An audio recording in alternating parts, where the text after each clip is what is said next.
बहुत ही अच्छा लगा आपको देख के। आई थिंक मोस्ट पीपल यहाँ पे शायद खान सर को जानते होंगे, जो नहीं जानते होंगे आज आप जान एक ऐसी हस्ती से कभी नहीं मिले होंगे, क्योंकि लोग आपको टीचर बोलते हैं, लेकिन आपसे बड़ा एंटरटेनर मैंने कोई नहीं देखा सर। नहीं हमको सीरियसली, ये नहीं समझ में आता है कि एजुकेशन इतना इंटरेस्टिंग चीज है, लोग इसको कैसे बोरिंग बना सकते हैं। तो पढ़ाई को इतना इंटरेस्टिंग बना दे कि लोग इसके सिवा कहीं हटना ही नहीं चाहे। हाँ। And before we get into the interview, मतलब मैं आपको बोलूं इनके वीडियोस बड़े इंटरेस्टिंग होते हैं, वो बात और होती है, but let me show you the master at work. ठीक है, कोई सबसे बोरिंग सब्जेक्ट ले लेते हैं, ठीक है, फिजिक्स, उसमें कोई टॉपिक मैं याद कर रहा हूं अपने आईआईटी के दिन, इलेक्ट्रिक करंट अगर किसी को समझाना है बच्चे को, बिहार में हो, वो कहीं पे भी हो सकता है, और जिसको ज्यादा नॉलेज नहीं है, इलेक्ट्रिक करंट क्या होता है, कैसे होता है, वोल्टेज वगैरह 3-4 मिनट में अगर समझाना है, तो अगर मैं आपको बोलूं इलेक्ट्रिक करंट का चैप्टर पढ़ना है, बोलोगे my God such A boring text book. अब हम खान सर को कहते हैं इलेक्ट्रिक करंट। सर देखिए, हम लोग को जो पढ़ाना होता है तो उसमें एक एक्सपेक्ट ये भी होता है कि लड़कों को एग्जाम में पास करके एग्जैक्ट नंबर भी देना है, तो हमें उस एग्जाम के पॉइंट ऑफ व्यू तक पहुंचने में एक अच्छा खासा टाइम लगता है। लेकिन समस्या क्या आ जाती है कि हमारे सामने बच्चा जो पढ़ के आ रहा है, जो गांव से आ रहा है, तो कई ऐसे गवर्नमेंट स्कूल या फिर ऐसे जगहों से वो पढ़ के आ रहा है कि जिसका स्टैंडर्ड एकदम मतलब हम एवरेज से भी नीचे समझ जाते हैं। तो सबसे पहले तो चैलेंज हो जाता है उसको ऊपर लेके आना वहां तक। तो एक इलेक्ट्रिक करंट जैसे आप बोले वहां पे, तो लड़के जब शुरू में आते हैं तो उनको ये नहीं समझ में आता कि एम्पियर क्या चीज है, वोल्टेज में अंतर क्या नहीं समझ पाते, तो उनको समझाना काफी चैलेंजिंग हो जाता है। तो वही एक छोटा मोटा कि हम लोग ये समझते कि जब हम लोग पढ़ते थे तो हमारे दोस्त हमें अच्छे से समझा देते थे, और वो देहाती भाषा में समझाते थे, और टीचर लोग एक स्टैंडर्ड फॉलो करने लगते थे। तो हमें ऐसा लगता था कि मेरा दोस्त ही ज्यादा जानकार है लेकिन ऐसा नहीं कि टीचर के पास नॉलेज रहता था, बस बताते नहीं थे।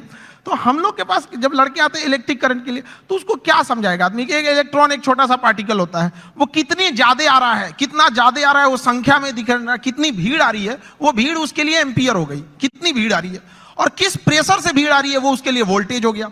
अगर 220 वोल्ट है तो उसका प्रेशर अलग, 440 है तो उसका प्रेशर अलग। तो जहां भी हम लोग भीड़ से निकलते हैं तो क्या चीज होती है, दो ही चीजें होती हैं, भीड़ कितनी है और किस स्पीड से निकल रही है। तो जितनी ज्यादा में भीड़ है वो उसका एम्पियर हो गया, जिस प्रेशर से निकल रही है वो उसके लिए वोल्टेज हो गया, जितना ज्यादा होगा वो।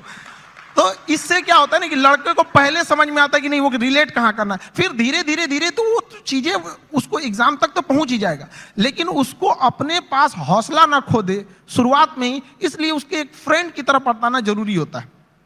आज तक ऐसा टीचर नहीं देखा सर, बट जो आप कर रहे हैं, I can't even tell you आप कितनी बड़ी सेवा कर रहे हैं हमारे देश में। जैसे आपने कहा कि एक मजदूर को भी क्वांटम फिजिक्स समझ आ जानी चाहिए, इतना बड़ा सपना लेना ही कि ये पॉसिबल भी है।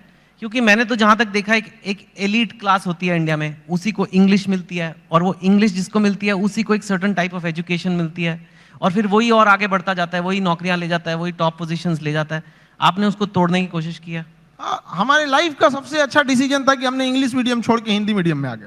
आपने इंग्लिश मीडियम, जिंदगी का सबसे अच्छा डिसीजन था। अगर हम नहीं छोड़े रहते तो कहीं कुछ भी नहीं गए रहते। क्या पढ़ रहे हैं हमें नहीं समझ में। हाँ जरूर है कि इंग्लिश मीडियम में या फिर जो आजकल के स्टैंडर्ड है उसमें हम जितने पैसे खर्च कर रहे हैं, जितना इंफ्रास्ट्रक्चर कर रहे हैं, तो अगर हम हजारों की भीड़ अगर किसी चीज में लगाएंगे तो एक दो तो सफल होके आएंगे ही आएंगे ना। लेकिन एक ये भी तो देखिए हमने कितने उसमें लगाए और कितना आउटकम आया यहाँ पर। तो हिंदी मीडियम के आप स्कूल में, हमारे यहाँ पे एक स्कूल में हम जब पढ़ रहे थे सरकारी स्कूल में, तो ऊपर से टूट के गिर गया था छत, थोड़ा सा तो फूट गया सर यहाँ पे मेरा। अब बताइए वहां के लड़का सबको तो पहले दिखना पड़ता है कि मेरा बिल्डिंग कैसा है।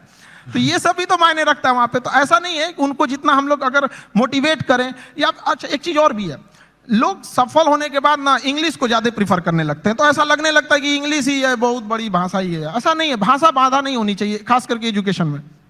जी हाँ बिल्कुल। आपका बचपन कैसा था? मैंने सुना है बहुत मतलब पैसे की कमी रही, ये वो, कितनी आपने गरीबी देखी है काफी। तो मैं जानना चाहता हूँ क्योंकि लोगों को पता लगे कि आपके बैकग्राउंड के लोग भी कितना ऊपर गए हैं, तो इसके लिए ये बताना जरूरी है कि आपका बचपन कैसा था।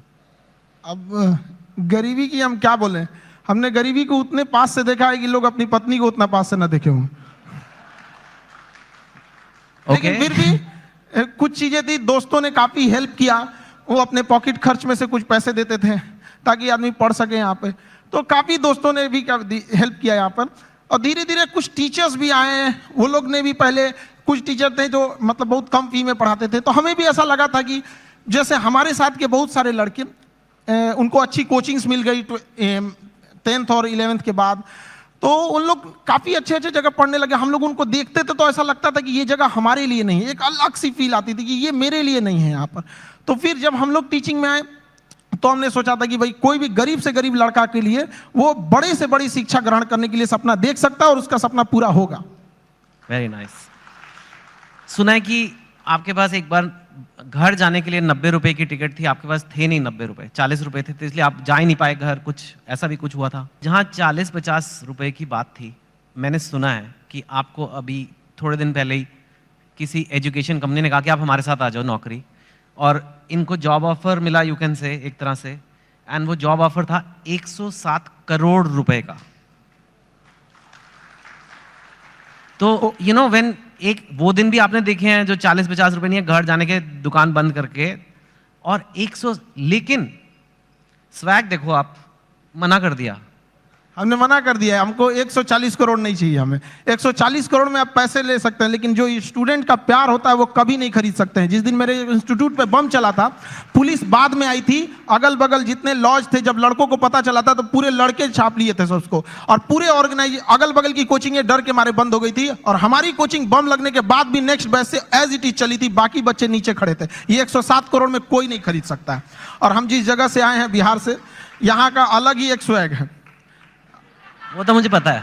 हाँ, हम लोग उसका अलग स्वैग है। हमारे यहाँ किसी का दिल टूटता है तो वो मजनू नहीं बल्कि माझी बन के पहाड़ तोड़ देता है। अरे बाप। हमारे यहाँ हर जगह उगते सूरज की पूजा की जाती है, हमारे यहाँ डूबते सूरज को भी पूजा किया जाता है। हमारे यहाँ युद्ध से पहले बुद्ध पढ़ा दिया जाता है।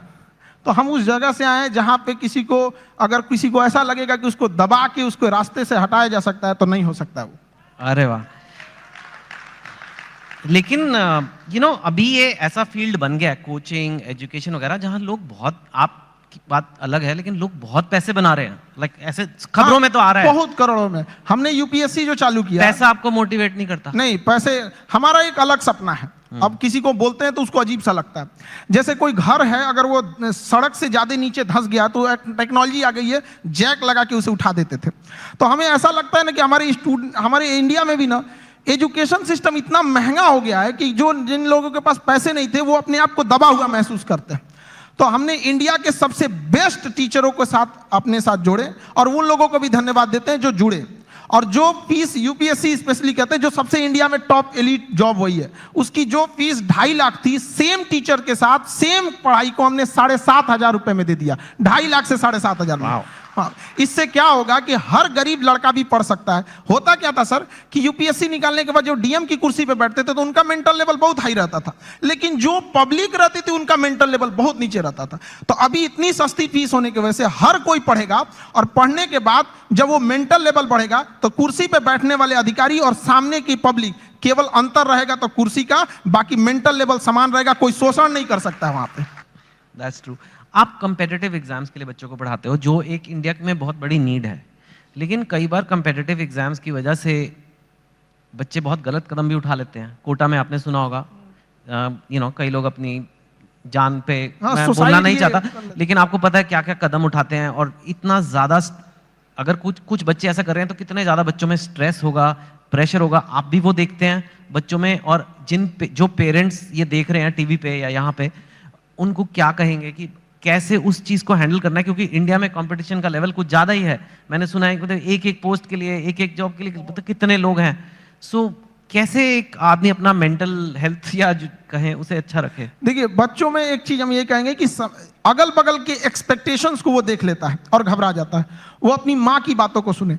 जब हम फेल होते थे ना, तो मेरी मम्मी हौसला बढ़ाती रहती थी, कहती थी दुनिया तुम बहुत आगे जाएगा। हम कहते थे टीचर लोग कहते हैं कि तुम धब्बा हो, तो उनका कहना था टीचर लोग क्या जानेंगे तुमको, हम तुमको ज्यादा जानते हैं, पूरी दुनिया की तुलना में हम तुमको 9 महीना पहले से जानते हैं, तो हमसे बेहतर तुम्हें कोई नहीं जानेगा। यहाँ पे स्टूडेंट को भी कहते हैं एक बार अपनी माँ बाप को देखो, तुम हीरा हो, तुम्हें कोई नहीं बदल सकता है। अपने दुनिया के दबाव में नहीं आना चाहिए। जिस पे यह जग हंसा है उसने इतिहास रचा है।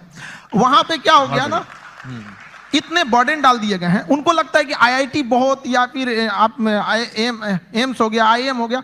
ऐसा नहीं है, यहाँ अच्छे लड़के गए हैं जिन्होंने आईआईटी को अच्छा बनाया है। वरना आईआईटी बिना एग्जाम लिए और डायरेक्ट सिलेक्शन दे के दिखा दे, फिर देखे वो मेंटेन कर पाएगा? नहीं, वो एग्जाम लेके अच्छे लड़कों को ही सेलेक्ट करके लाती है यहाँ पे। तो लड़कों को भी मेहनत करते रहना चाहिए और कभी सुसाइड वगैरह पे नहीं सोचना चाहिए। हो सकता है कि जिनको लगता है कि मेरा एग्जाम नहीं हो पाया, आगे जाने के बाद उनकी कंपनी में एग्जाम पास करने वाला एम्प्लॉय बन जाए। आर्टिफिशियल इंटेलिजेंस की आजकल बड़ी खबरें आ रही है। एक ये चैट जीपीटी आ गया है, आपने देखा ही होगा। कई लोगों को खतरा हो रहा है कि अब तो इतने बढ़िया कंप्यूटर हो जाएंगे, इतने बढ़िया ये आर्टिफिशियल इंटेलिजेंस हो जाएगा कि वही आंसर लिख देगा, वही सब कुछ कर देगा, मतलब नौकरियां सारी गायब हो जाएंगी। आप आर्टिफिशियल इंटेलिजेंस को कैसे देखते हैं, और आपको लगता है कि ऐसा कुछ? आर्टिफिशियल इंटेलिजेंस ह्यूमन इंटरवेंशन को थोड़ा कम कर देता है, लेकिन ये मिथ है कि आने के बाद काम खत्म कर देगा। इंडिया में जब कंप्यूटर आ रहा था तो लोगों को यही लगा था कि पूरी लोगों का काम खत्म कर देगा। ये उसी का एडवांस वर्जन है। ऐसा नहीं है कि लोगों का काम खत्म। आप उस समय एक नए नीड्स होंगी, नई जरूरतें होंगी, उस पर इंसान शिफ्ट हो जाएगा, कभी ये खत्म नहीं होगा। आर्टिफिशियल इंटेलिजेंस का दुरुपयोग बहुत हो सकता है, इससे बचना चाहिए। गवर्नमेंट को आर्टिफिशियल इंटेलिजेंस से मिसयूज को रोकने के लिए एक हार्ड कदम उठाने चाहिए। भारत में आईटी रूल्स उतने मतलब स्ट्रिक्ट नहीं है। ज्यादा वक्त बचा नहीं है, लेकिन आप काम ही करते रहते हो, सारा टाइम काम करते रहते हो। हमको तो बस पढ़ाना रहता है, पढ़ा के हटे, फिर उसके बाद खाली बैठते तो सोचते हैं कि और कौन से टॉपिक पर, इस टॉपिक को हमने इस बैच में ऐसे पढ़ाया, अगली बैच में इसको और अच्छे से कैसे समझा सकते हैं। आप इतने सारे बच्चों का सोचते रहते हो, कभी ये नहीं सोचते आपके अपने बच्चे होंगे? प्यार व्यार हुआ है आपको कभी? दिल, आप इतने एग्जाम्पल देते हो मजनू वाले अपने टॉक्स में, मैंने देखा है मजनू 400 वोल्ट का झटका, पता नहीं कितना। हाँ, तो आपको कभी दिल, या आप सिंगल हैं, मैरिड हैं, मतलब क्या? क्योंकि ये आता है कई बार लोग, अब आप इतनी हस्ती बन चुके हो कि लोग ये सब सवाल पूछते हैं सर। नहीं, देखिए ये सब चीजें, हम सिंगल, ये सब ये लोग तो घर वाले डिसाइड करेंगे, उन लोग का गृह मंत्रालय का ये काम होता है, ये मम्मी पापा का काम है आज चीजों को। आजकल के लड़कों को बस ये कहेंगे, ये सब डिस्ट्रैक्शन से उन लोगों को बचना चाहिए यहाँ पर। और रही बात हमारा, तो हमको मेन काम रहता है लड़कों के बारे में ही सोचते रहे, स्टूडेंट को कैसे समझाया जा सकता है। अपने ही पानी में घुल जाना ही बर्फ का मुकद्दर होता है। तो हम लोग बच्चों के लिए और उनकी बेहतर कैसे किया जा सकता है, इसी पे ज्यादा ध्यान रहता है। फिर भी थोड़ा तो मतलब अपने लिए भी वक्त निकालिए कुछ। You are one of India's most eligible bachelors now, आपको पता है ना ये बात? वक्त मिलेगा तो वक्त निकाल लेंगे। हाँ, तो ठीक है। नहीं, वो तो खैर मस्ती पूछ रहा। और जाते जाते बस यही कि काफी हमारे पास वक्त नहीं उतना, कई बार कंट्रोवर्सीज हुई हैं आपके वीडियोस पे, आपके कंटेंट पे, आपके नाम पे, आपका नाम असली क्या है, कुछ ऐसे ये सब। And I don't want you to answer each of them. आप उनको कैसे देखते हो? हम कंट्रोवर्सी वाले लोग को देखते हैं, बिना मतलब की चीजों को इंटरफेयर करने। वो जिस लेवल पे हम लोग बताते हैं, उस लेवल पे जाने के बाद किसी को कंट्रोवर्सी करने की जरूरत ही नहीं पड़ेगी। हम लोग टीचर हैं, हम लोग बीच का रास्ता नहीं। जो सही है उसको सही बोलेंगे, गलत है उसको गलत बोलेंगे। अगर कोई गलत है तो उसको पूरा बता देंगे कि देखो ये चीजें गलत है, और सही है तो उसको पूरा बताएंगे कि ये सही है। अब इंसान वन साइडेड होता है, वो सोचता है कि हम भी उधर ही साइड में चले जाए, ऐसा नहीं हो सकता है। ठीक है खान सर, बढ़िया काम कर रहे हो, करते रहिए। धन्यवाद। Thank you so much.